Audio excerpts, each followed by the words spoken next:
예, 오늘은 광야에서 외치는 자의 소리입니다. 광야에서 외치는 자의 소리. 누가복음 3장 1절에서 14절까지입니다. 누가복음 3장 1절에서 14절까지고요.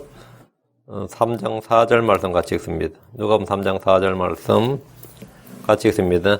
이것은 곧 대언자 이사야의 말씀을 책에 기록된 바 같으니라 이르시되 광야에서 외치는 자의 소리가 있어 이르기를 너희는 주의 길을 예비하라 그분의 행로를 곧게 하라. 예, 광야에서 외치는 자의 소리 있습니다. 정확히 기도하겠습니다.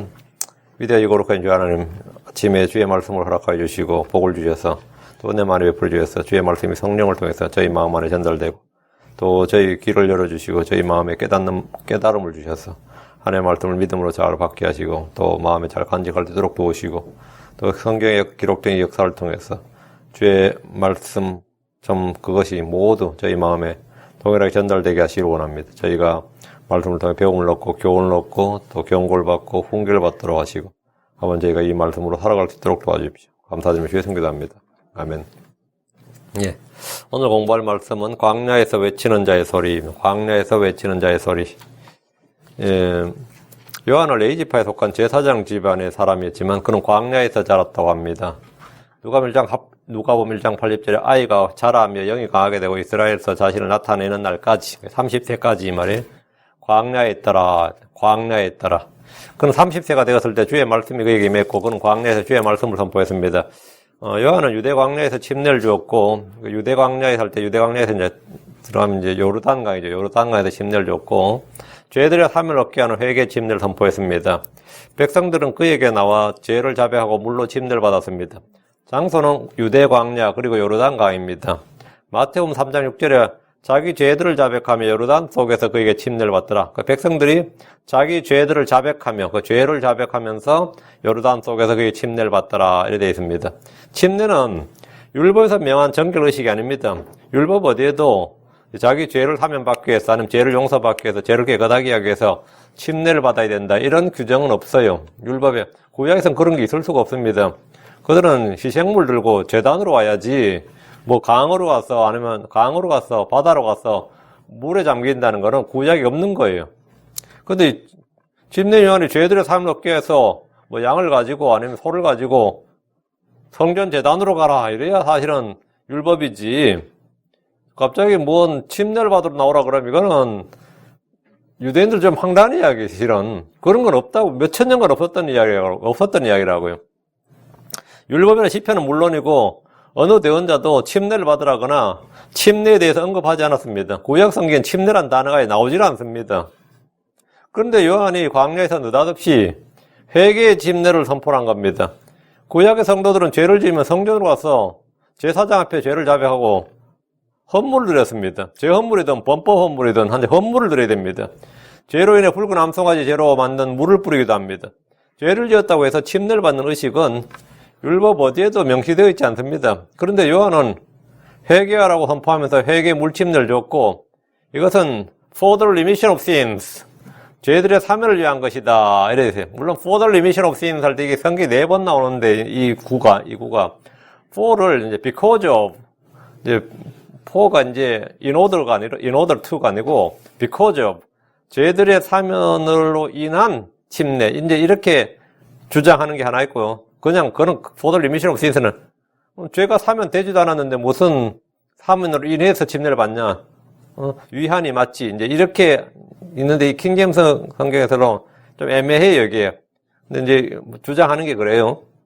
아니, 죄를 지었다고 해서 침례를 받는 의식은 하여튼 율법이 없는 건 확실하죠. 근데 이 침례 회개 물 침례를 주고 이 침례를 왜 주느냐? 이것은 죄들의 사면을 위한 것이다. 죄들의 사면을 위한 것이다. 이 for를 이제 in order to be to be forgiven 이러면 야 죄사함의 조건이 그럼 침례를 받아야 죄사함 받네. 침례 안 받으면 죄사함 안 받네. 이러면 이제 침례에 의한 뭐 죄들의 사면, 침례를 통한 구원, 침례를 통한 이런 교리가 나올까봐 이제 그런 이제 위한 in order to가 아니고 because of 이때 for는 because of 인한이다 이래 된 거죠.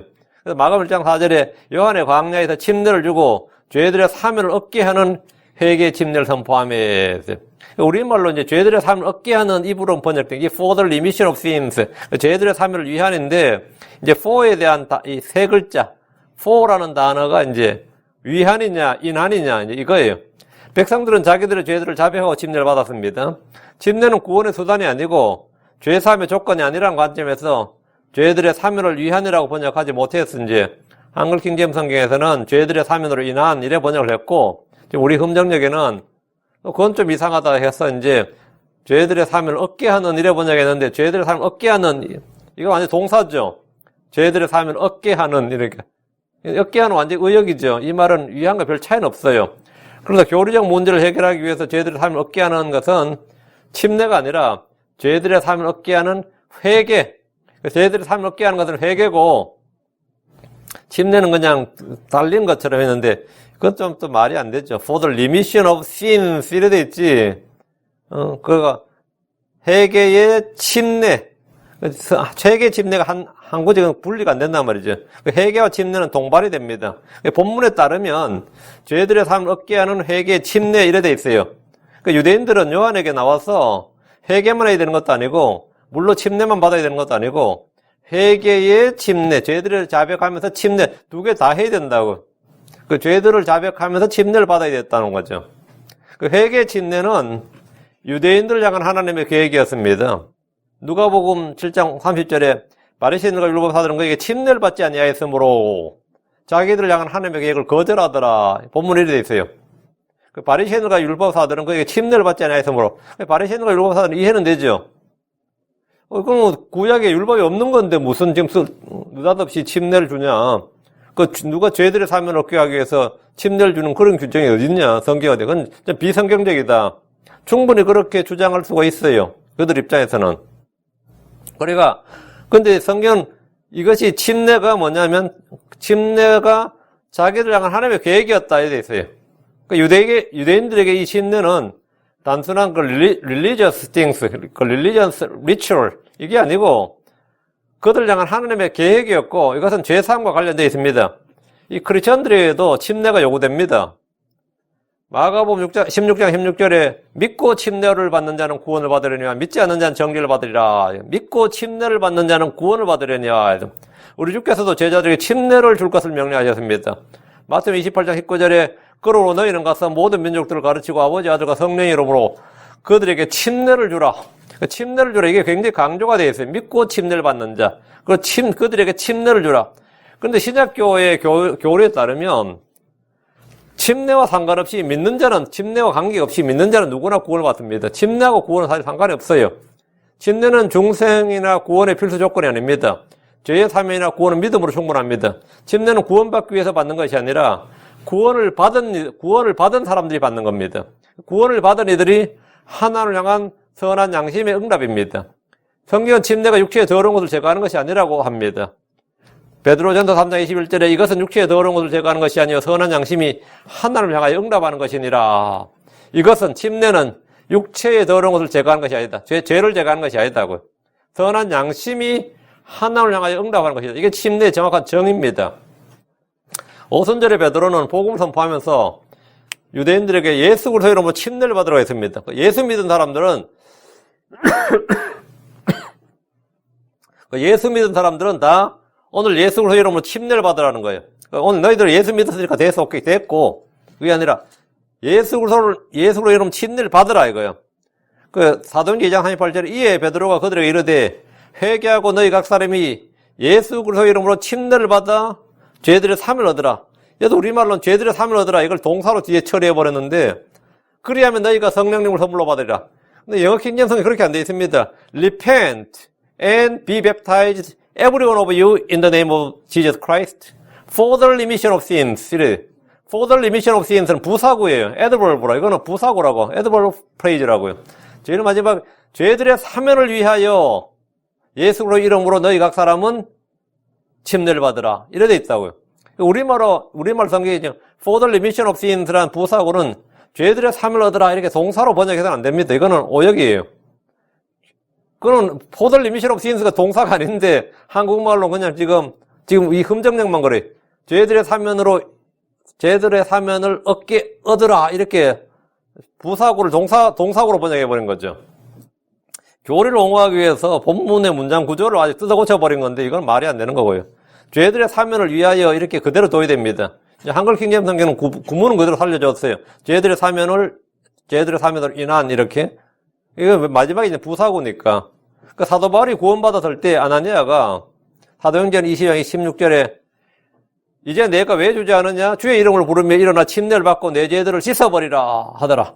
초대교회 때 유대인 크리스천들에게 침례는 굉장히 중요했습니다. 그러나 이방인들에게 복음이 선포되면서 침례는 더 이상 강조되지 않았습니다. 그럼 왜 그러냐? 초대교회 유대인 크리스천들에게는 그렇게 침례를 주라, 믿고 침례를 받는 자는 지금 죄들의 사면을 위하여 이런 게 다, 그런 침례를 받으라 이게 다 나오니까 이 신약교회 교리하고 좀 부딪히게 된 거예요. 왜? 침례는 구원의 조건도 아니고 구원의 필수 조건도 아니고 전제 조건도 아니고 침례받아 구원받는 게 아닌데 이렇게 하면 침례가 구원의 요건처럼 누가 읽어도 침례는 구원의 요건처럼 구원의 전제 조건처럼 그렇게 들리고 읽힙니다. 그렇기 때문에 거의 모든 교회들에서는 이 침례를 구원의 요건으로 포함시켜버린 거예요. 대부분 교회 교리가. 근데 우리가 아무리 성경을 봐도 특히 바울 서신서에 보면 믿음으로 구원받고 은혜로 구원받는 것이지 침례로 구원받는 건 없어요. 예수 그리스도의 피로 구원받는 것이 침례받는다 구원받는 건 아니 말이 안 된단 말이죠. 근데 이 아나니아가 바울 사도가 이미 예수 만나서 구원받고 아나니아한테 찾아왔는데 그때 눈이 멀었습니다. 근데 아나니아가 이 바울한테 하는 말이 이제 내가 왜 주저하느냐? 주의 이름을 부르며 일어나 침례를 받고 내 죄들을 씻어버리라. 그 아나니아가 지금 바울한테 이렇게 말한 거예요. 나 지금 구원받았는데 침례를 받아서 죄들을 씻으라고 하냐. 근데 본문은 지금 그렇게 돼 있어요. 그러니까 초대교회 때 유대인 크리스천들에게 침례는 죄들의 사명과 연관되어 있었습니다. 왜 그러냐 이거예요. 근데 사도 바울은 복음을 많이 전했죠. 이방인들의 교사고 사도였는데 바울은 침례를 거의 주지 않았습니다. 바울은 자기가 스데바나 가정 외에는 침례를 주지 않았다 그랬어요. 침례를 안 줬다고. 그런데 고린도전서 1장 17절에 그리스도께서 침례를 주라고 나를 보내지 아니하시고 복음을 선포하라고 보내셨거니와. 그 말이 좀 이상하잖아요. 주님이 분명히 마태복음 28장에서 너희는 아버지 아들과 성령 이름으로 침례를 주라 이렇게 명령인데 바울 사도는 난 침례 주라고 보냄받지 않았다고. 그 침례를 그렇고 자기는 침례 안 줬다고. 이게 뭔 말이냐 이거예요. 그러니까 유대인들의 한 것하고 사도 바울이 지금 이야기하는 게 좀 틀리죠. 이게 무슨 차이냐 이거예요. 할례자들의 복음과 무할례자들의 복음의 차이입니다. 할례자들의 복음, 무할례자들의 복음이 유대인들은 신약 시대에도 여전히 할례를 받았고 음식교례와 절기들을 준수했습니다. 초대교회 유대인 크리스천들은 율법에 열심히 했습니다.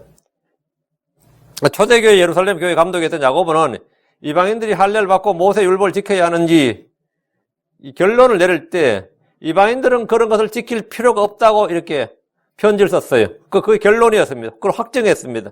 그러나 유대인 크리스천에 대해서는 말을 달리 했습니다.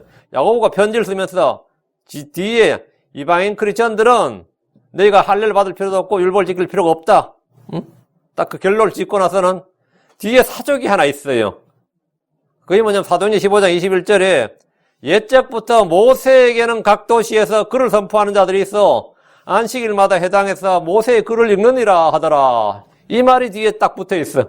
그러니까 이건 뭐예요? 야고보가 유대인 크리스천들은 그냥 율법 지키라고.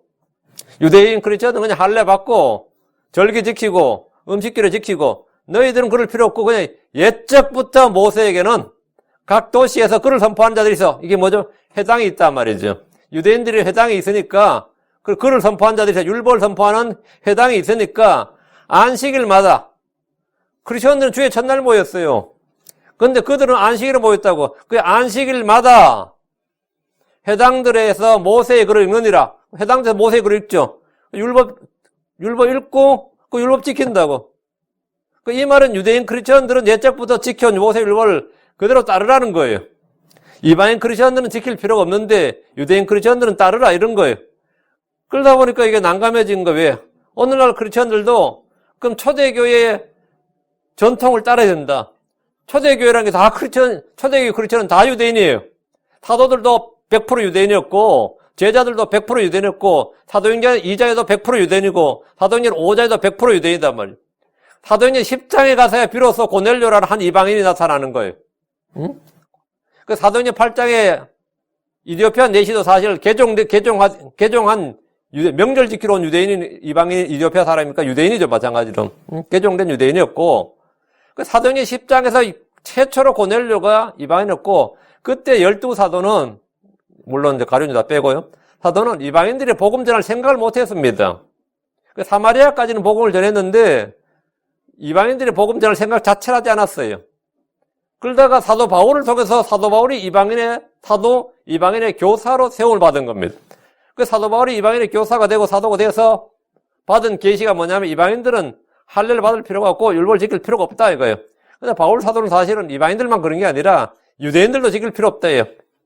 이건 바울에게 계시된 거였어요. 그 사도들에게 계시된 게 아니라 그때까지 사도들은 사실 이런 내용을 잘 몰랐습니다. 그러다 보니까 사도행전 22장에서도 보면 야고보는 바울이 이제 이방인 선교하다가 오순절에 복음 전하러 왔더니만 우리 가운데는 율법의 열심인 자가 수천이 있는데 이러는 거예요. 그리고 바울한테 몇 명하고 같이 성전으로 가라는 거예요. 여전히 뭐라고요? 유대인 크리스천들은 어디 가서 예배드린 거예요? 성전을 간 거예요. 성전을 출입하고 오순절을 지켰던 거예요. 오순절을 지키고 다 했던 거죠. 그러니까 이 초대교회 이방인 크리스천과 유대인 크리스천은 행실이 완전히 달랐습니다. 그 이방인들은 이런 율법을 지킬 의무가 전혀 없었고 우리는 구원받은 후에 유대인이 된 것이 아니라 새로운 창조물이었기 때문입니다. 그러다 보니까 이 부분의 내용에 차이가 있는 건 당연한 거지. 여기서 우리가 할례자의 복음, 무할례자의 복음 이것을 이제 구분을 해야 됩니다. 근데 이걸 제가 구분하는 거는 제가 어느 교회 목사도 어느 교회 어떤 책에서 본 적이 없어요. 할례자의 복음, 무할례자의 복음, 할례자의 사도, 무할례자의 일꾼, 사도. 이건 성경에 보면 구분이 있는데 구분해서 가르치는 걸 제가 본 적이 없습니다. 그러다 보니까 이 말씀을 구분 못하니까 이쪽 말씀을 이쪽에 끌어다 하고 부딪히니까 본문을 막 비트는 거예요. 그게 그 뜻이 아니라고, 이렇게. For the remission of sins, 이게 해결이 안 되니까 죄들의 사면으로 인한을 했다가 죄들의 사면을 얻으라, 이렇게 이제 본문을 막 비트는데 그 본문을 전혀 비틀 필요가 없습니다. 있는 그대로 놔두고 말씀을 올바로 나누어야 됩니다. 자, 본문을 보겠습니다. 1절입니다.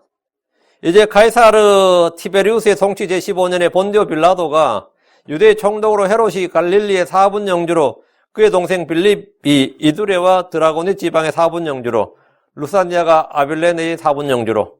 이 구절은 당시 연대기와 정치적 배경을 잘 보여주고 있습니다. 성경은 여느 종교 경전과 달리 구체적인 역사를 지니고 있습니다. 그 역사 속의 실존 인물, 실제 지명, 실제 사건을 바탕으로 합니다. 성경 신화나 전설이나 설화나 우화나 민담을 엮은 책이 아닙니다. 예수님이 태어났을 때 로마의 황제는 옥타비아누스, 아우구스티누스였고 30년 뒤에 침례인 요한이 사역할 때 로마의 황제는 카이사르 티베리우스였고 그의 통치 15년이었습니다. 그 역사가 정확한 거죠. 성경 역사가 지금 정확해요. 침례인 요한은 카이사르 티베리우스 15년째 이 공생을 시작했단 말이에요. 그럼 예수님도 마찬가지죠. 그럼 예수님의 탄생 연도도 역으로 역산으로 계산할 수 있는 거죠. 이 역사만 알면 30년 뒤에 침례인 요한이 사역할 때 이제 이 로마의 황제가 카이사르 티베리우스였고 그 이름만 기록된 게 아니라 통치 제15년에 하고 딱 숫자가 딱 나온단 말이죠. 그 역사가 지금 정확한 거예요. 티베리우스는 로마의 세 번째 황제입니다. 이때 유대의 총독은 본디오 빌라도였습니다. 빌라도는 예수를 십자가에 넘겨준 총독입니다. 당시 헤롯이 이제 헤롯의 가문이 헤롯 대제, 헤롯 가문이 유대 왕이었고 헤롯 밑으로 4명 왕족이 있는데 4명이니까 이걸 테트라르크라 그래요. 테트라 이게 뭐냐면 4분의 1이라는 뜻입니다. 그럼 우리말 4분 영주, 4분의 1 영주, 땅을 넷으로 나누어서 영주를 이제 나눠서 통치하게 한 거죠. 그러니까 당시 헤롯 할 때 여기 헤롯이 갈릴리의 4분 영주를 할 때 헤롯은 누구냐면 헤롯의 아들 안티파입니다. 그 헤롯 안티파죠. 헤롯 안티파는 갈릴리 4분 영주였고 그의 동생 빌립 안티파 이복 형제죠. 그 동생 빌립이 이두레아 드라고니 지방의 4분 영주였고 루사니아가 아빌레네의 4분 영주였습니다. 4분 영주란 말은 4분의 1의 땅을 다스리는 영주다 이 말입니다. 당시에 첫째 권력은 당연히 로마 황제고요. 둘째가 지방 총독 본디오 빌라도고, 셋째가 헤롯 대제, 다음에 넷째가 사분 영주입니다. 유대 땅은 헤롯 왕조가 다스리고 그 밑에 사분 영주들이 다스리는 그런 체제, 정치 체제였습니다. 2절. 안나스와 가야바가 대제사장으로 있을 때에 하나님의 말씀이 광야에서 사가랴의 아들 요한에게 임하니라. 안나스와 가야바가 대제사로 있었다. 대제사장이 둘이야 지금. 율법에는 한 번에 두 명의 대제사장을 두지 않습니다. 그러나 여기엔 지금 대제사장이 둘이 나와요. 제사장체가 상당히 좀 문란했다 이렇게 볼 수 있는 거죠. 그러나 역사적 전례가 없는 건 아닙니다. 이게 정치적 사정과 좀 관련이 있습니다. 정치적 사정과. 이 정치 지도자가 종교 지도자를 임명해버린 거예요. 왜? 이 정치 지도자 입장에서는 종교를 장악을 해야 되는데 이 종교 지도자가 정치 지도자하고 이 갈등을 겪으면 상당히 난감하기 때문에 정치 지도자가 종교 지도자를 임명을 해버린 거예요. 그 사람이 안나스입니다. 이건 지금 중국이 비답니다. 중국이 티벳을 지배하고 있죠. 티벳이 아무리 독립하려고 해도 독립이 안 돼요. 티벳의 종교 지도자는 달라이라마입니다. 그 달라이라마인데 이 티벳도 종교 체제다 보니까 달라이라마, 판첸라마로 두 라마가 둘이에요. 근데 달라이라마가 실제적으로는 절묘하게 책에 그려져 있습니다. 달라이라마는 판첸라마를 지명하고 판첸라마는 달라이라마를 지명하게 돼 있어요. 이게 견제와 균형이죠. 이 밸런스를 맞추기 위한 것인데, 문제는 중국 공산당이 시진핑이죠. 시진핑이 티베트의 달라이라마는 내가 지명하겠다 이거예요. 지금 인도에 가 있는 달라이라마 말고 내가 지금 달라이라마가 죽으면 내가 다음 달라이라마를 지명하겠다. 그러면 이쪽에서 달라이라마는 인정을 안 한다고. 그럼 한 시대에 달라이라마가 두 명이 생기는 거죠. 지금 그런 체계. 그 서로가 이제 이 정치와 종교의 문제예요. 그 당시 로마의 속국이었기 때문에 유대가 정통적으로 쭉 내려왔으면 두 명이 대제사장이 있을 게 없어요. 그래서 이 안나스는 이 정치 지도자가 지명한 대제사장이에요. 그럼 가야바가 그럼 대제사장이 정통성이 있느냐 그러면 가야바는 안나스의 사입니다. 이렇게 해가지고 이 절묘한 조화를 이룬 거예요. 율법에는 한 번에 두 명의 대제사를 두지 않는데 여기는 대제사장이 둘이란 말이죠. 그러나 이게 역사적 전례가 전혀 없느냐 그건 아니에요. 다윗 시대에 사독과 아히멜렉이 대제사장이었는데 이것도 마찬가지로 사울 왕조가 다윗 왕조로 바뀌면서 정치적 격변기였습니다. 그러니까 사울 왕조에서 임명된 대제사장이 있고 다윗을 지지하는 대제사장. 다음 다윗과 솔로몬으로 이어질 때 그때 정치적 격변기였어요. 솔로몬이 자연스럽게 왕이 된 게 아니란 말이죠. 솔로몬의 형들을 지지하는 또 대제사장이 있는 거죠. 그러다 보니까 또 솔로몬을 지지하는 사독이 있고 뭐 이런 식으로 대제사장이 나는 사독과 아비아달 맞죠? 이 대제사장이 두 명이 생기는 거예요. 이런 식으로. 바벨론 포로 잡혀갈 때 성전에는 수제사장과 부제사장 이렇게 대제사장이 있고 부대제사장이라는 제도가 있었어요. 열왕기하 25년 18절에 호위대장이 수제사장 스라야와 부제사장 스바냐와 이런 그 대제사장이 있고 수제사장이 대제사장이죠. 난 부제사장이라는 건 성경에 없어요 본래. 근데 그 당시에 있었다고. 이것도 바빌론이 유다를 침공하다 보니까 이 정치적 격변기에 있었던 일이에요. 그 대제사장 안나스는 셋의 아들로서 주 6년 시리아의 총독 구레뇨가 임명해버렸어요. 구레뇨가 임명한 대제사장이 안나스입니다. 가야바는 안나스의 사이였고, 가야바도 정통을 인정받으니까, 내가 지금 남의 정치 지도자가 임명한 대제사장이라는 게 율법과 뭐가 안 맞잖아요. 유대사에서 있을 수 없어요. 그러니까, 얼른 이제, 대제사장인 가야바를 자기 딸하고 결혼시켜가지고, 가야바를 대제사장으로 해서, 이 안나스 집안은 대대로 제사장 잘 해먹었죠. 그래서. 그 대제사장 그냥 종교 지도자 개념이 아니라 당시 유대의 총독급의 버금가는 사실은 유대 본토 사실은 지도자란 말이죠. 지도자 말이죠. 그 가야바 안나스의 사회였는데 예수님을 신문할 때 예수님을 데려다가 자기 신문 네가 하나님의 아들 그 그리스도냐 할 때 물으면서 옷을 찢은 사람이 안나스입니다. 안나스는 사도행전 4장에도 대제사장으로 언급되어 있는데 그의 아들 5명과 사이까지도 대제사장을 맡았습니다. 안나스의 5 아들이 있었는데 엘라살, 요나단, 데오빌로스, 마띠아, 안나스 이 5명 아들이 다 대제사장 연년으로 해먹었고요. 연년으로 해먹었고 그의 사이 요셉 가야바는 가장 오랫동안 18년간 가야바는 대제사장을 18년을 했습니다. 얘들은 대제사장 직분을 형제를 서로 이제 그냥 순환직으로 그냥 돌아가면서 맡았습니다. 관직처럼 물려줬어요. 이런 시대에 유대 광야에 있던 요한에게 하나님의 말씀이 임했습니다. 그는 모태에서부터 성령이 충만했던 사람인데 주께서 그 입에 선포할 말씀을 주었습니다. 3절. 그가 요르단 부근의 온 지역으로 가서 죄들의 사함을 얻게 하는 회개 침례를 선포했는데, 그는 요르단 부근의 온 지역으로 가서 죄들의 사함을 얻게 하는 회개 침례를 선포했습니다. 요한은 백성들에게 너희는 회개하라 하늘의 왕국이 가까이 왔느니라 이렇게 외쳤습니다.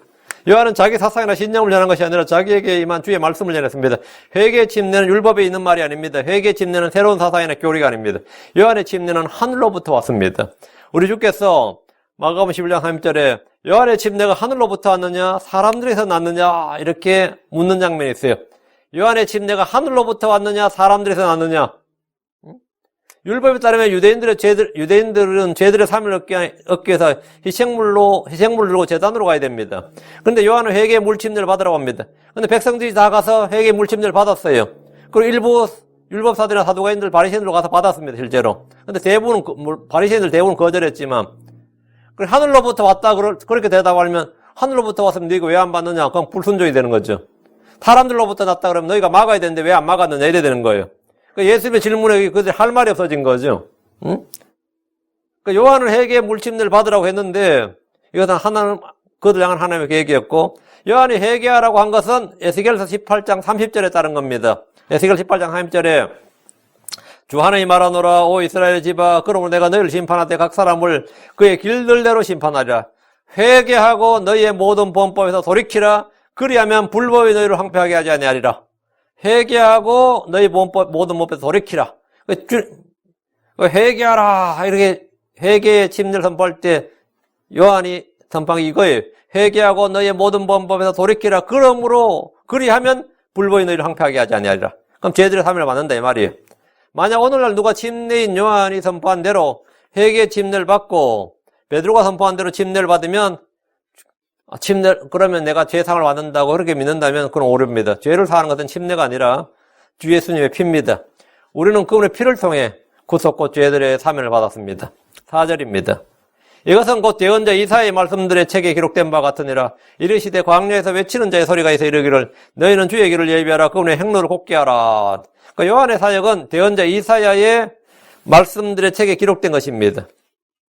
이는 이사야 40장 3절 광야에서 외치는 자의 소리가 있어 이르기를 너희는 주의 길을 예비하라. 사막에서 우리 하나님의 큰 길을 곱게 만들라. 요한은 자신의 사역을 말합니다. 사막에서 우리 하나님의 큰 길을 곱게 만들라. 이거는 킹스 하이웨이. 주님의 재림의 행로를 닦으라는 겁니다. 5절 모든 골짜기가 메워지며 모든 산과 작은 산이 낮아지고 구부러진 것이 곱게 되며 험한 길들이 평탄하게 될 것이요. 이 말씀은 급격한 도시화 현상입니다. 도시가 형성되면 시골이 어떻게 되죠? 산들을 깎고 거기에 집을 짓게 됩니다.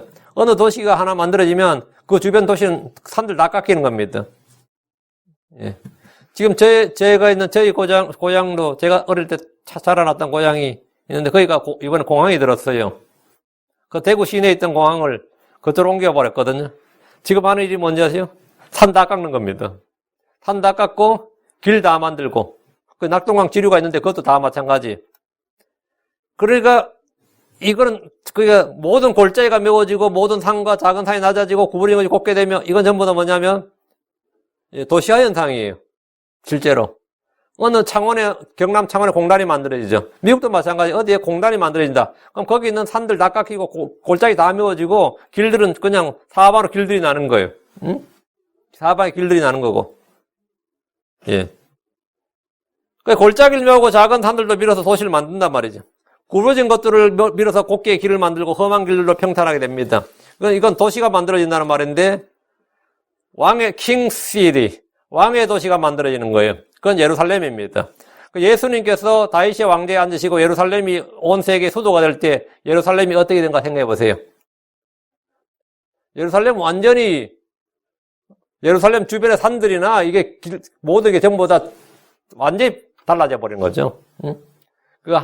한국에 올림픽이 됐을 때 잠실이 어떻게 바뀌었는지 생각하면 돼요. 거기 그냥 밭이었습니다.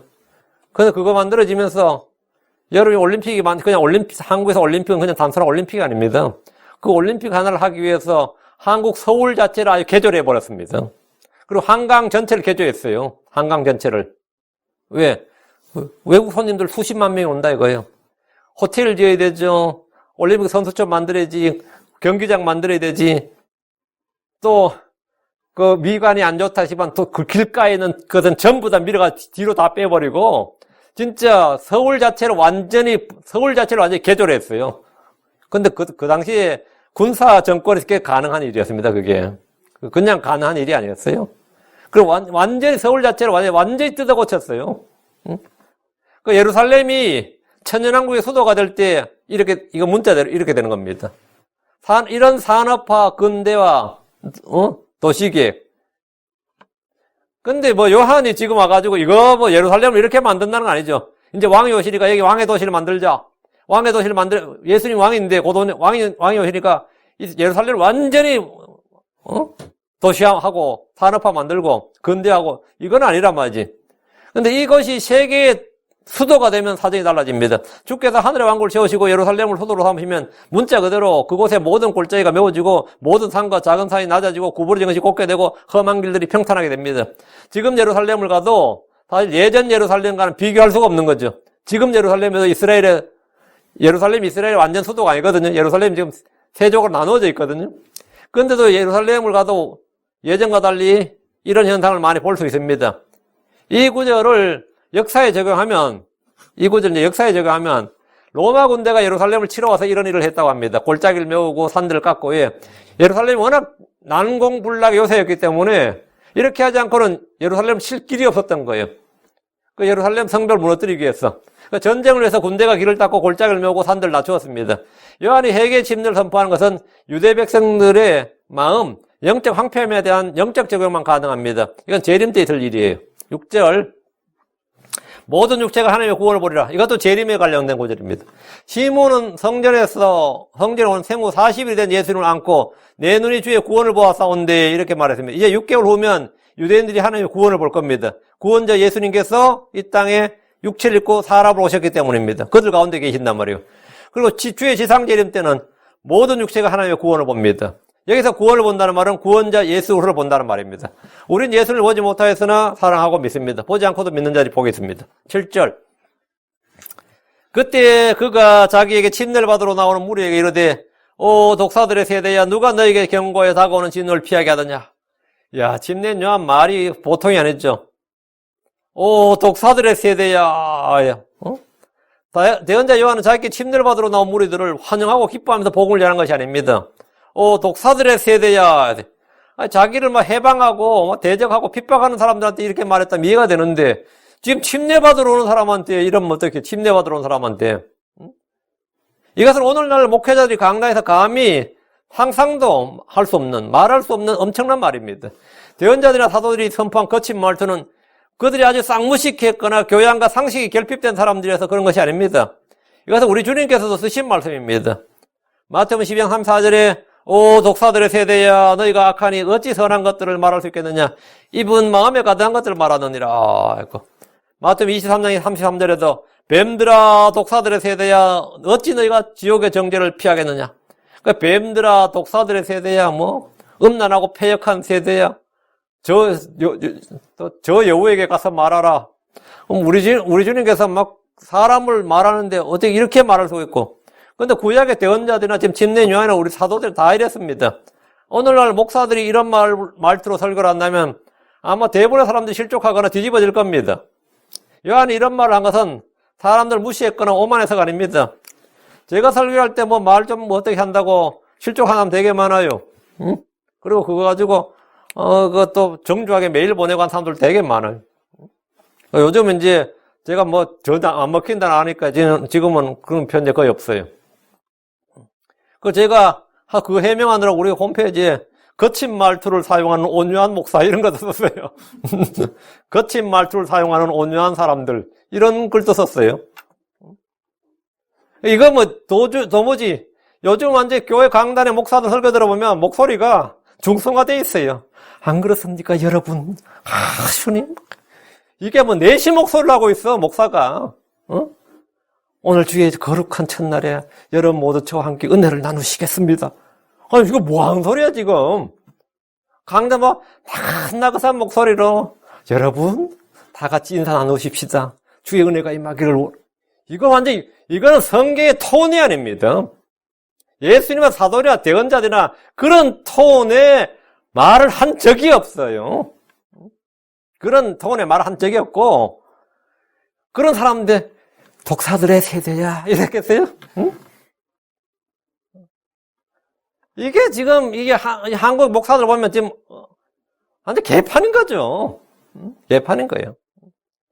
뭐 또 아차 잘못해 보면, 혹시 여러분에게 상처가 될지 모르겠지만, 또 이러고 있어요, 또. 집으로.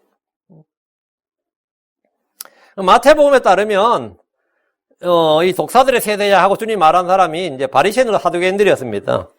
마태복음 3장 7절에 그러나 바리새인들과 사두개인들 중에 많은 자들이 자기에게 침례를 받으러 오는 것을 그가 보고 그들이 이르되 독사들의 세대야 누가 너에게 경고하여 다가오는 진노를 피하게 하더냐. 요한은 그들의 위선과 탐욕을 알았습니다. 그들의 죄와 불법을 너무나 잘 알았기에 요한은 그들을 독사들의 세대라고 했습니다. 이 말은 한국 사람들이 흔히 쓰는 욕설 중에 뭐 개자식이나 개새끼보다 훨씬 더 심한 욕설입니다. 근데 우리 누가 교회 문을 열고 들어오는데 이 개자식들아 하면은 그 사람 들어온 사람 완전 뒤집어지려야겠지. 응? 독사들의 세대가 다가오는 진노를 피하는 방법은 회개하고 침례를 받는 겁니다. 회개에 합당한 열매를 맺어야 됩니다. 그리고 요한이 증언하는 주 예수 그리스도를 믿어야 됩니다. 8절 그러므로 회개에 합당한 열매를 맺고 너희 속으로 우리에게는 아브라함이 우리 아버지로 있다 하고 말하기 시작하지 말라. 내가 너희에게 이르노니 하나님께서는 능히 이 돌들로도 아브라함에게 자손들을 일으키실 수 있느니라. 독사들의 세대에게 준 요한의 경고입니다. 요한은 그들이 다가올 진노를 피하기 위해서는 회개에 합당한 열매를 맺으라고 합니다. 회개에 합당한 열매란 건 뭐냐? 회개에 합당한 일을 하라는 겁니다. 회개에 합당한 행실을 하라는 거예요. 사도행전 26장 20절에 먼저 다마스쿠스 사람들에게 또 예루살렘에서 그리고 두루 모든 유대 지방과 이방인들에게 그들이 회개하고 하나님께로 돌아와 회개에 합당한 일들을 행하여야 함을 보이매. 여러분, 회개에 합당한 일들을 행하여야 함을. 그 회개에 합당한 일들 이게 뭐죠? 예, 이게 회개에 합당한 열매입니다. 그 열매는 일이죠. 일이 열매예요. 구원받은 성도들은 그리스도 예수님 안에서 선한 행위를 하도록 창조된 자들입니다. 침례자 요한은 너희 속으로 우리에게 아브라함이 우리 아버지로 있다 말하지 말라고 합니다. 아브라함의 자손 유대인들은 혈통적 근거로 구원받을 수 없습니다. 유대인들은 예수님께서 우리는 아브라함의 씨로서 결코 누구에게도 속박된 적이 없고 늘 이랬습니다. 그들은 늘 자기들이 아브라함의 자손이라고 주장하고 그건 사실이죠. 그걸 자랑했습니다. 그러나 성경은 겉으로 유대인이 아니고 겉으로 육체 행하는 할례가 그 할례가 아니기 때문이라 오직 속으로 유대인이요 할례는 글자 안에 있지 않냐고 영 안에 있는 마음의 할례니라. 구원은 유대인이라고 해서 자동으로 주어지는 것이 아닙니다. 마태복음 8장 11절 12절에 또 내가 너희에게 이르노니 동서로부터 많은 사람들이 와서 아브라함과 이삭과 야곱과 함께 하늘의 왕국에서 앉으려니와 왕국의 자손들은 바깥 어둠속으로 쫓겨날 것이요 거기서 슬피 울며 이를 갈미 있으리라. 다시 8절입니다. 내가 너희에게 이르노니 하나님께서는 능히 이 돌들로도 아브라함에게 자손들을 일으키실 수 있느니라. 이게 뭔 말 같아요? 이 돌들로도 아브라함의 자손들을 일으킬 수 있다. 이 돌들로 아브라함의 아들을 만들 수 있다는 거예요. 하나님 흙으로 아담을 만드셨습니다. 하나님 남자의 갈비뼈로 여자를 만드셨습니다. 하나님 골짜기에 있는 죽은 사람들의 뼈들로 군대를 일으키셨습니다. 에스겔의 마른 골짜기 아시죠? 마른 골짜기의 뼈들에게 바람이 불어서 영이 위에서 그들을 다 살아서 군대를 만들었다고요. 주님은 무덤에서 죽은 자를 일으켜서 밖으로 나오게 하실 수 있습니다. 주님은 물에서 생물들을 나오게 하실 수 있습니다. 그렇다면 돌들로도 아브라함에게 자손들을 일으킬 수 있다는 것은 주님께는 어려운 일도 아니고 불가능한 일도 아닙니다. 돌들로 어떻게 아브라함의 아들 만드냐고요. 하나님께는 모든 것이 가능합니다. 이 구절을 이제 교리적으로 풀면 이방인 크리스천들은 살아있는 돌들입니다. 우리는 산돌입니다. 주께서는 돌들로도 이 말은 돌들로도란 말은 믿는 이방인들로 아브라함에게 자손들을 일으킬 수 있다 이 말입니다. 아브라함은 우리 모두의 아버지입니다. 갈라디아 3장 29절에 너희가 그 속에 속한 자면 곧 아브라함의 씨요 약속에 따른 상속자들이니라. 그 크리스천들은 뭐라고요? 아브라함의 씨다 말이에요. 우리는 저 아브라함의 씨로 일으켰다. 우리는 뭐라? 리빙스톤이라고요. 라이브리스톤. 그 돌들로도 아브라함의 자손을 일으킬 수 있다고요. 예수를 통해서. 근데 물론 이제 이 말을 알아들은 사람은 아무도 없을 겁니다. 당시 요한의 이 말을 알아듣고 깨닫는 사람은 없었을 겁니다. 하나님은 사람을 외모로 취하지 않고 외모를 존중하지 않습니다. 인종, 성별, 언어, 민족, 종교, 학문, 직업 등은 주 앞에서 아무런 자랑거리가 아닙니다. 나는 할례를 받았다. 난 유대인이다. 아브라함의 자손이다. 율법을 소유했다. 우린 성전에 나간다. 11조를 드린다. 안식을 지킨다. 이런 거는 아무것도 아니에요. 마찬가지로 나는 기독교 집안에서 태어났다. 모태 신앙이다. 우리 엄마 아빠 교회 잘 다닌다. 어릴 때부터 난 교회를 다녔다. 침례를 받았다. 이런 것은 구원과 아무런 관련이 없습니다. 회개에 합당한 열매를 맺고 주 예수를 믿는 것이 훨씬 더 중요합니다. 9절입니다. 이제 또한 너희가 나무들의 뿌리에 놓였으니 이제 또한 도끼가 나무들의 뿌리에 놓였으니 그러므로 좋은 열매를 맺지 않은 나무마다 지켜 불 속에 던져지느니라. 침례자 요한은 이제 도끼가 나무들의 뿌리에 놓였다 했습니다. 도끼가 나무 가지가 아니라 뿌리를 잘라버리면 그 나무는 죽습니다. 도끼가 나무들의 뿌리에 놓였다는 것은 심판이 준비되어 있다는 겁니다. 좋은 열매를 맺지 않는 나무들은 이 도끼에 찍혀서 불 속에 던져집니다. 말라기 4장 1절에 보라 하늘까지 불태우는 날이 말이니 참으로 교만한 모든 자와 악하게 행하는 모든 자가 지푸라기가 되리라. 다가오는 그날이 그들을 불태우고 그들의 뿌리와 가지를 남기지 아니하리라. 뿌리와 가지를 남기지 않는다. 뿌리를 잘라서 불태워버린다 이 말이에요. 만군의 주가 말하노라. 이것은 주의 지상재림 때 성취될 말씀입니다. 구원자 예수를 믿지 않으면 아브라함의 자손이라 할지라도 유대인들은 모두 이렇게 됩니다. 우리는 아브라함의 자손이다. 예루살렘에는 성전이 있다. 율법이 있다. 할례를 받았다. 이런 건 다 소용없는 이야기입니다. 하나님은 나무 열매를 보고 판단하십니다. 주님은 각 사람의 속중심과 생각을 보십니다. 주님은 각 사람의 외모를 보시는 것이 아니라 각 사람의 행위를 보십니다. 욥기 34장 11절에 그분께서는 사람의 행위대로 그에게 갚으시고 각 사람이 자기의 길들에 따라 얻게 하시느니라. 현대 기독교에서는 은혜와 믿음을 강조하면서 행위를 율법주의, 형식주의로 무시하거나 비하하는 오류가 널리 퍼져 있습니다. 육신의 행위나 헛된 행위는 무익하지만 믿음의 행위, 선한 행위, 의로운 행위, 거룩한 행위는 의의 열매입니다. 믿음과 행위는 반대되는 것이 아니라 뿌리와 열매, 머리와 지체의 관계입니다. 믿음의 행위입니다. 시편 62편 12절에 오 주여 긍휼도 주께 속하여 사오니 주께서는 각 사람에게 그의 행위대로 갚으시나이다. 주님은 각 사람의 행위대로 갚으신다. 우리는 모두가 우리가 한 일들을 주 앞에 회개 보고하고 행한 대로 심판을 받습니다. 잠언 24장 12절에 그분께서 각 사람의 행위대로 각 사람에게 보응하시느니라. 예레미야 17장 10절에도 나아주는 마음을 살피며 속중심을 시험하여 각 사람의 길들과 각 사람의 행위대로 열매대로 그 사람이 주느니라. 행위는 그 자체가 열매입니다. 입의 말들이 입술의 열매이듯이 몸으로 하는 행위들도 열매입니다. 예레미야 32장 19절 주께서는 계략이 크시며 일에 능하시나니 주의 눈은 각 사람에게 그의 길들과 그의 행위들의 열매에 따라 주시기 위하여 사람들의 아들들이 모든 길 위에 열려있나이다. 행위들의 열매예요. 행위가 열매라고요. 이는 구약에서만 그런 게 아닙니다. 우리 주께서 마태복음 16장 27절 사람의 아들이 자기 아버지의 영광 중에 자기 천사들과 함께 올 것이요 그때에 그가 각 사람에게 그의 행위대로 갚아주리라. 각 사람에게 그의 행위대로 갚아준다. 로마서 2장 6절 그분께서 각 사람에게 그의 행위대로 갚으시되 계시록 20장 12절 보라 내가 속히 오리니 내가 줄 보상이 내게 있어 각 사람에게 그의 행위대로 행위에 따라 주리라. 다 행위예요. 우리는 행위를 절대 무시해서는 안 됩니다. 행위는 뭐냐? 믿음의 행위. 믿음에 따라서 믿음의 열매가 뭐냐면 행위입니다. 요한이 말한 좋은 열매는 생각의 열매, 선한 행위의 열매를 말합니다. 회개에 합당한 열매를 맺으려면 합당한 행실, 합당한 행위를 하라 이 말입니다. 우리는 입술의 열매를 맺어야 됩니다. 입술의 열매를 맺어야 된다는 말은 입술의 말을 제대로 해야 된다 이 말이에요. 선한 열매, 수고 열매, 의의 열매를 맺고 성령 열매를 맺어야 됩니다. 이 열매는 전부 다 일, 행위입니다. 10절 오늘날 크리스천들이 행위하면 행위가 없어서 그런지 부들부들 떨어요. 믿음만 있으면 되지 뭔 행위가 필요하냐. 행위 없는 믿음은 죽은 겁니다.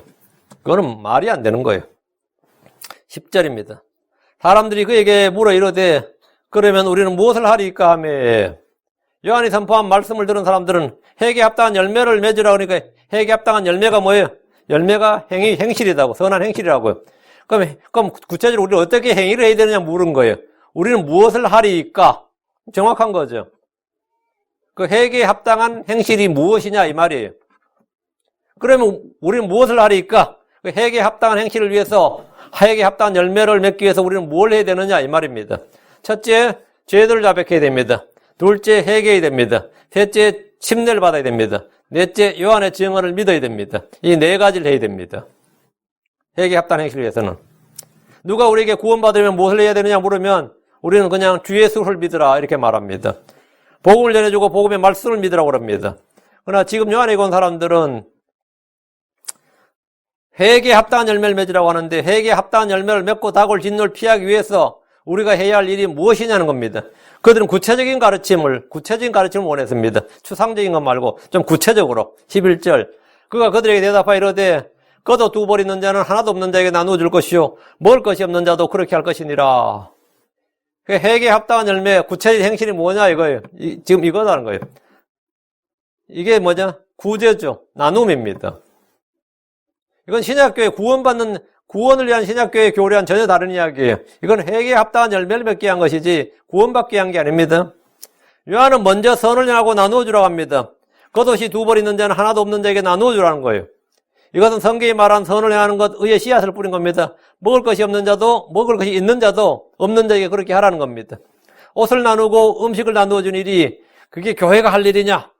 그게 무슨 교회가 할 일이냐 하지만 이것은 회개에 합당한 열매입니다. 이것은 탐욕과 탐심을 물리친 겁니다. 옷을 나누어주고 음식을 나누어주는 것은 교회가 할 일이 아니라고 하지만 성경은 교회가 할 일 중에 하나가 구제와 나눔이라고 말합니다. 이것은 선한 행위의 열매고 하나님 매우 기뻐하시는 희생물이라고 합니다. 사도들의 가르침 중에 하나가 이겁니다. 갈라디아 2장 10절 다만 그들은 우리가 가난한 자들을 기억해 줄 것을 원하였는데 바로 그 일은 나 역시 열심히 행하던 바라. 사도들이 바울한테 부탁한 게 뭐냐요? 가난한 자들을 기억해다오. 가난한 자들을 기억해 줄 것을 원하였는데 그러니까 바울이 뭐라는 거예요? 그건 교회가 할 일이 아니야. 우린 복음만 전할 거야. 그게 아니고 우리 역시 뭐라고요? 열심히 행하던 바라. 그건 나한테 부탁하고 말할 게 아니다 이거예요. 우린 당연히 한다 이거예요. 바울은 복음을 전하면서 구제 사역을 열심히 했고 교회들에도 가르쳤습니다. 사도행전 20장 35절에 내가 너에게 모든 것을 보여주되 곧 너희가 마땅히 이렇게 수고하여 약한 자들을 지원하고 또 주 예수님께서 말씀하신 것 즉 주는 것이 받는 것보다 더 복되도다 하신 그분의 말씀을 기억하게 하였느니라. 이걸 가르쳤다고. 우리는 뭐라면 이렇게 수고하여 약한 자들을 지원하고 이게 구제 선을 행하는 거예요. 그리고 또 주 예수님께서 말씀하신 것 즉 주는 것이 받는 것보다 복되도다 하신 말씀을 기억하게 하였느니라. 이걸 기억하게 하고 그걸 가르쳤다고요. 행하게 했다 이 말이죠. 물론 교회가 복음을 제쳐두고 이것만 하면 그건 자선단체 되는 겁니다. 사회단체 되는 거예요. 복음을 전하면서 이걸 해야지. 근데 어떤 애들은 교회가 복음을 전해야지 뭐 옷을 나눠주고 음식을 나눠주고 김치하고 쌀 나눠주고 이런 것은 자선단체냐 이러면서 반발하기도 하지만 그런 일을 하면서 그런 말을 하면 또 내가 말도 안 해요. 아무것도 안 하면서 그런 말을 하는 것은 몰염치한 일입니다. 성경 말하기를 히브리 13장 16절 오직 선을 행하는 것과 나누어 주는 것을 잊지 말라. 하나님께서 이 같은 희생을 매우 기뻐하시느니라. 그러니까 우리는 당연히 외인들은 물론이고 특히 믿음의 가족들에게 나누어 줘야 돼요. 같은 크리스천들에게. 형제란 말이죠. 형제가 가난하고 궁핍한 걸 보고도 그 마음을 닫으면 그 안에 하나님의 사랑이 어찌 거할까 보냐 했어요. 하나님의 사랑이 그 안에 거하지 않는다고요. 침례자 요한은 겉옷을 나누고 먹을 것을 나누어 주라고 합니다. 사도 바울도 에베소 4장 28절에 도둑질 한 자는 더 이상 도둑질을 하지 말고 오히려 노동을 하여 궁핍한 자에게 나누어 줄 수 있도록 자기 손으로 선한 일을 할지니라 했습니다. 궁핍한 자에게 나누어 줄 수 있도록 일하라고요. 그게 기독교인들의 노동관이에요. 근로관이라고. 노동의 목적이 뭐냐? 궁핍한 자를 돕기 위한 것이라고 합니다. 겉옷이 두 벌 있는 자는 없는 자에게 나누어 주는 것은 회개에 합당한 열매입니다. 이것이 하나님의 사랑입니다. 성도들이 그런 마음이 없다면 그에게는 하나님의 사랑이 없다는 겁니다. 요한 1서 3장 17절에 그러나 누가 이 세상에 좋은 것을 가지고 있으면서 자기 형제가 궁핍한 것을 보고도 동정하는 마음을 닫아 그를 피하면 어찌 하나님의 사랑이 그 속에 거하겠느냐? 어찌 하나님의 사랑이 그 속에 거하겠느냐? 12절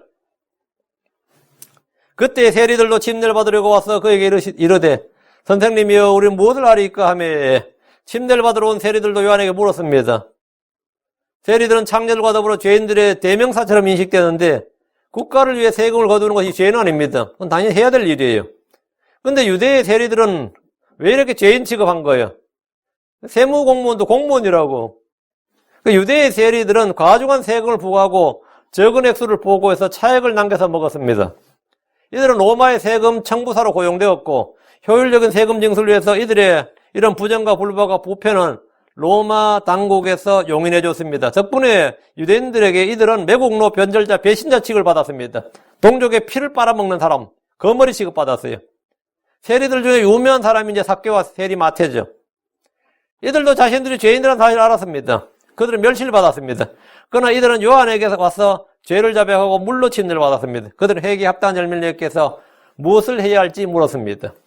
13절 세리들이 물었어요. 침례를 받으러 왔어. 그가 그들에게 이르되 너에게 정해준 것 이상으로 거두지 말지니라.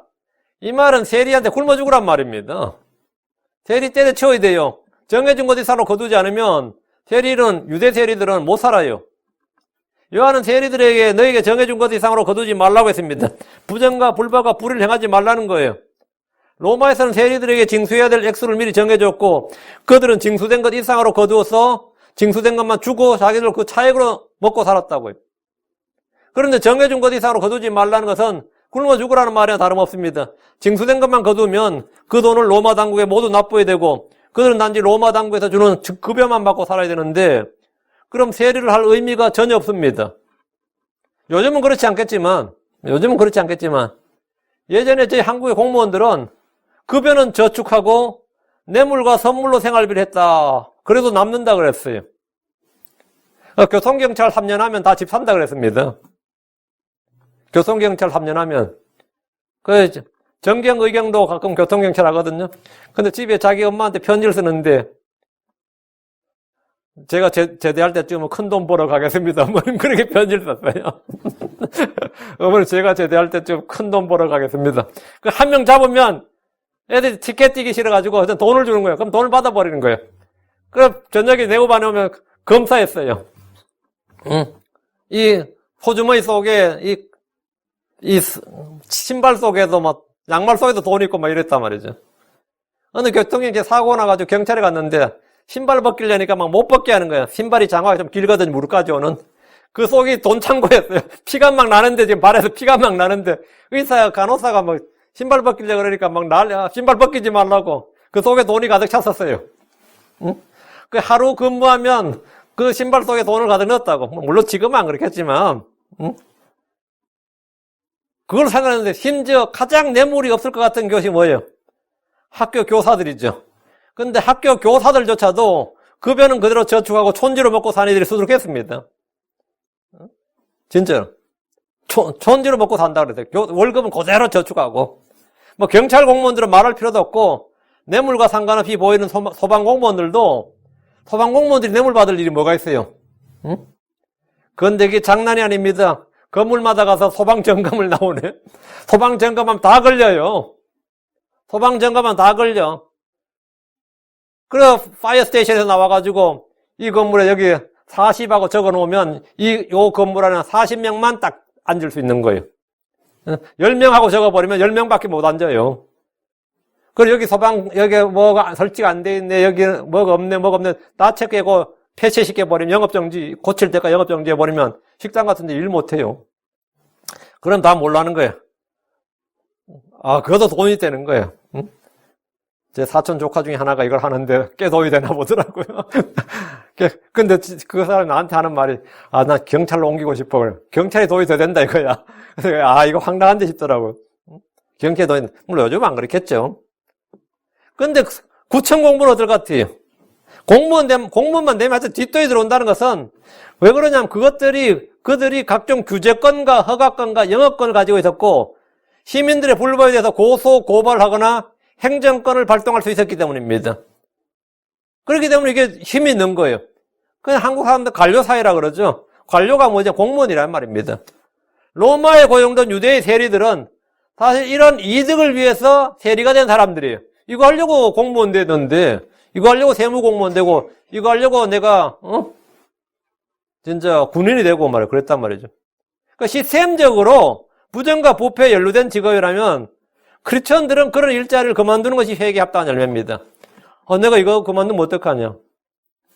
별거 아닌 공무원들도 제 성경가자 제 목자도 그랬어요. 7급 공무원이었습니다. 그냥 그 사람 연대 사회복지학과 가서 근거 나왔어요. 그러니까 그과 나와서 취직 안 될 것 같으니까 빨리 공무원 시험 봐서 그땐 참 공무원도 쉬웠어요. 그래가지고 바로 공무원 되었어요. 요즘은 7급 공무원 되기 되게 어렵습니다. 근데 그분이 그래요. 제 목자가 저한테 그러네. 화장실 한번 갔다 오면 누가 책상 속에 돈을 넣어놔가지고 난감하다. 화장실 한번 갔다 온 사이에 이 사람은 뇌물 안 받았고 깐깐하게 소문이 나버린 거예요. 그런데 화장실 한번 갔다 온 사이에 보면 서랍 열면 이걸 어떻게 할까 하고 이제 또 목자 의문하니까 이거 헌금해도 될까요? 이게 뇌물로 들어온 돈을 헌금하는 게 가당하냐? 이걸 묻는 거예요. 그럼 그냥 먹느냐? 뭐 어떻게는? 그럼 그거 뭘 신고하게 돼 있습니다. 그럼 다른 공무원들이 다 싫어해요. 왜? 나는 먹는데 쟤는 신고하니까. 그래가지고 결국은 때려치웠습니다. 그 공무원 평생 직장인데, 난 솔직히 대단하다고 생각했어요. 내가 아마 그 자리에 섰으면 계속 했을 것 같아. 나는, 응? 이게 시스템적이 약간. 이럴 때는 그만두는 게 회개 합당한 열매예요. 14절. 군사들도 마찬가지로 그에게 물어 이르되, 우리 무엇을 하리까 하며, 그가 그들이 이르되, 아무도 폭행하지 말고, 아무도 거짓으로 고소하지 말며, 너희가 받는 급료로 만족하라. 그러니까 군인들도 요한에게 물었다는 거죠. 침례받으러 와서. 우린 무엇을 하리까? 요한은 군인들에게 아무도 폭행하지 말고, 아무도 거짓으로 고소하지 말라. 너희가 받는 급료로 만족하라고 했습니다. 로마의 군인들이라 로마군에 입대한 유대인들에게 군인이라는 신분은 상당한 힘이었습니다. 유대가 로마의 속국이었고, 이때가 문화가 먼저 군사 문화단 말이죠. 일제시대 때 일본 군사나 일본 군인을 생각하시면 돼요. 그래서 조선 사람들 중에서 일본 군인으로 왜 일본 육사에 왜 가요? 성공하기 위해서요. 응? 일본 육사 가고 만주 군관학교 가고 그랬죠. 박정희 씨도 그런 사람이에요. 성공하기 위해서 가는 거예요. 그 당시에 거기 지원했다고 해서 난리 칠 건 아니에요. 그 당시에 사람들이 그게 출세의 수단이었다고. 수단이었다고. 유대 사람들도 마찬가지로 유대가 로마의 속국이기 때문에 물론 유대 독립을 위해서 줄기차게 테러하는 사람도 있을 거고 저항하는 사람도 있겠지만 이렇게 또 로마 군인이 되고 로마의 세 공무원이 되고 이렇게 되는 로마의 공무원이 된 사람인데 그 로마의 공무원이 된다고 해서 그 사람 전부 다 매국노다 이렇게 할 수는 없는 거죠. 응? 하여튼 그때는 군사무로 지배한 사회인데 요한은 그들에게 군인 때려치워라. 아니면 세리 때려치워라. 그건 아니었어요. 아무도 폭행하지 말라. 아무것도 거짓으로 고소하지 말라. 너희가 받는 급료로 만족하라. 이 말은 폭행, 거짓 고소, 급료로 만족하지 못하는 것이 당시 군인들의 실상이었음을 잘 보여주고 있습니다. 회개에 합당한 열매란 뭐냐? 거기에 따른 회개에 합당한 행실이다 이거예요. 강야에서 외치는 자의 소리. 회개하고 너희는 회개하라. 하늘 왕국이 가까이 하느니라 하고 회개하고 죄들의 사면을 얻게 한 침례. 회개하고 회개하고들은 침례를 받았습니다. 그 회개하고 침례를 받는 것이 그들을 향한 하나님의 뜻이었습니다. 이것은 그들의 죄들의 사면을 위한 것인데 그런다고 해서 그들이 죄가 사면되느냐? 그건 아니에요. 나중에 예수 그리스도를 믿어야 죄들이 사면됩니다. 그런데 당시는 이것이 죄들의 사면 방법이었습니다. 예수 그리스도께서 예수를 증언하기 전까지 구약이었죠. 아직도 이때는 구약이었습니다. 잠깐 기도하겠습니다.